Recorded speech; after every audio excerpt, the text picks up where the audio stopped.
जय गुरुदेव। गुरुर्ब्रह्मा गुरुर्विष्णु गुरुर्देवो महेश्वरः गुरुः साक्षात् परब्रह्म तस्मै श्री गुरुवे नमः। अर्चनीय वंदनीय प्रातः स्मरणीय परम पूजनीय गुरुदेव के चरणों में बारंबार वंदन कर आरंभ करते हैं। वास्तुशास्त्र के इस पाठ्यक्रम में आप सभी का स्वागत है। इसको अपन मंगलाचरण से आरंभ करते हैं।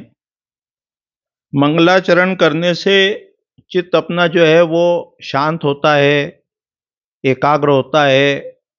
अपनी सीमित अहमता जो है वो उस विराट के चरणों में समर्पित होती है। यस्य उन्मेष निवेशाभ्याम जगतः प्रलोदयो तम शक्ति चक्र विभव प्रभवम शंकरम स्तुमः। कि जिसके नेत्र खोलने से और नेत्र बंद करने से जगत की उत्पत्ति और लय होता है,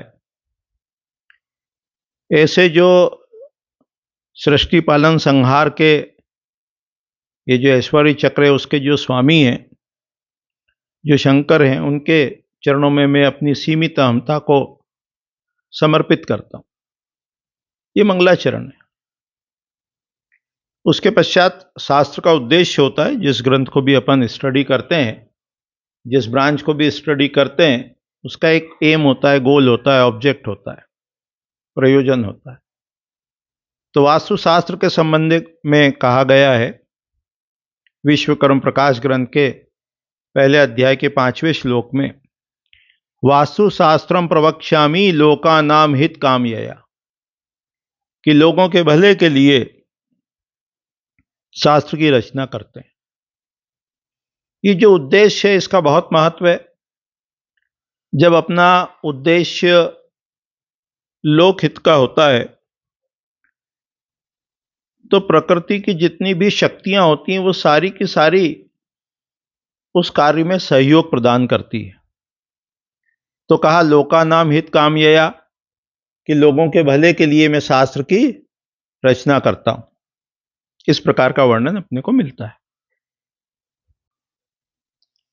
वास्तुशास्त्र की जब परिभाषा को देखते हैं तो अपन 2-3 प्रकार से देखने का, समझने का प्रयास करते हैं। इसी वास्तुशास्त्र को स्थापत्य वेद भी कहते हैं। तो इसकी परिभाषा जब करते हैं तो अव्यक्त को व्यक्त कर उसमें चेतना की स्थापना करना, यह स्थापत्य वेद है।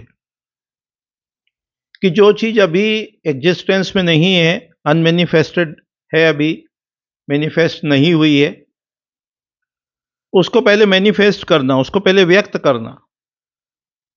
जो अव्यक्त है, मान लो कोई प्लान है, तो अभी प्लान कैसा है, घर बनाना है, तो प्लान अभी बुद्धि में है, मन में है, तो उसको पहले ड्राइंग पर, कागज पर या कंप्यूटर में उतारना, पार्शियली मैनिफेस्ट करना, और फिर कोई आर्किटेक्ट है, कॉन्ट्रैक्टर है, उसकी सहायता से कंस्ट्रक्शन करना, निर्माण करना, और फिर गृह प्रवेश के पहले उसमें वास्तु शांति करना। तो जो चीज अव्यक्त है, अनमैनिफेस्टेड है, उसको मैनिफेस्ट किया और उसमें एस्टेब्लिशमेंट ऑफ कॉन्शियसनेस, चेतना की स्थापना की। इसको स्थापत्य वेद कहते हैं। Manifestation of unmanifest and establishment of consciousness in it, ये स्थापत्य वेद है। चाहे वो टेम्पल हो, चाहे वो मूर्ति हो, चाहे वो घर बनाना हो, ऑफिस हो, फैक्ट्री हो, इंडस्ट्री हो, तो जो पहले अनमैनिफेस्ट है उसको मैनिफेस्ट करना और फिर उसमें चेतना की स्थापना करना, ये स्थापत्य वेद है। ये एक परिभाषा है। दूसरी परिभाषा शाब्दिक दृष्टि से जब देखते हैं तो वेद शब्द का अर्थ होता है ज्ञान। वेद यानी नॉलेज, विद धातु से बना है, और स्थापत्य यानी स्थापना संबंधी। तो जितना भी नॉलेज कंस्ट्रक्शन से रिलेटेड है, स्थापना से रिलेटेड है, निर्माण से रिलेटेड है, ज्ञान, उसको हम क्या कहेंगे? उसको हम स्थापत्य वेद कहेंगे। एक और परिभाषा है जिसको अपन सिंप्लीफाइड लैंग्वेज में कहते हैं सुविधा यानी वास्तु। जब अपन प्लानिंग करते हैं, प्लेसमेंट करते हैं, तो जो चीज असुविधाजनक हो वो वास्तु नहीं है। तो सुविधा यानी वास्तु, इसको ध्यान में रखना है, इससे बहुत हेल्प मिलेगी। और फिर मानसार ग्रंथ में, मयमत ग्रंथ में वास्तु की जब परिभाषा करी तो कहा भूमि प्रसाद यानानि शयनम च चतुर्विधम मुख्यरेव भूरेव मुख्य वास्तु स्याद तत्र जातिनी जातानी यानी ही, कि जो भूमि है, भवन है, यान है और शयन है। भूमि और प्रासाद, प्रासाद यानी भवन, बिल्डिंग, यान और शयन, यान यानी व्हीकल्स, शयन का अर्थ पलंग होता है, पर यहां अपन फर्नीचर लेंगे। तो वास्तु की जो परिभाषा करी मानसार ग्रंथ में, मयमत ग्रंथ में, उसमें बताया कि भूमि, भवन, यान और शयन, इसको वास्तु कहते हैं। तो जब भी अपन जो आगे के पाठ शुरू करेंगे तो उसमें देखेंगे कि भूमि क्या है, भवन क्या है, यान क्या है और शयन क्या है।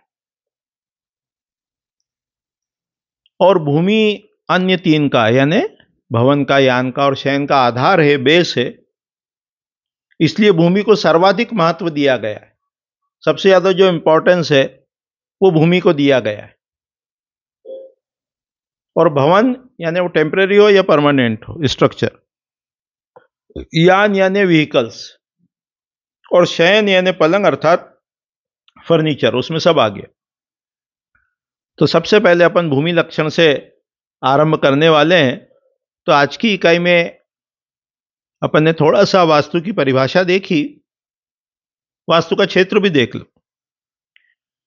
तो कहा अणुरणीयान महतो महियान, छोटी से छोटी वस्तु से लेकर बड़ी से बड़ी वस्तु, ये सब वास्तु का क्षेत्र है, पूरा ब्रह्मांड।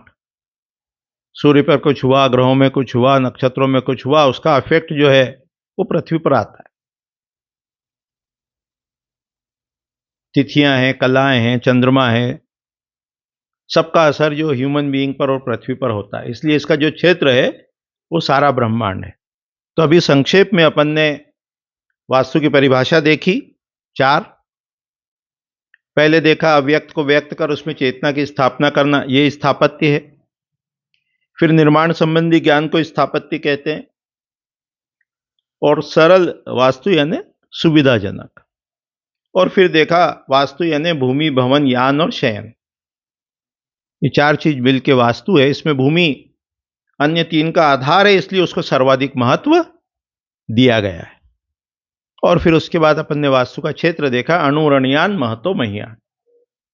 इसके बाद अब विषय को आगे बढ़ाते हैं और भूमि को देखने का प्रयास करते कि भूमि का क्या महत्व है, क्या इंपॉर्टेंस है। हेयम दुखम अनागतम साइट सिलेक्शन में इसको अपन क्रमशः देखेंगे, विषय को आगे बढ़ाएंगे।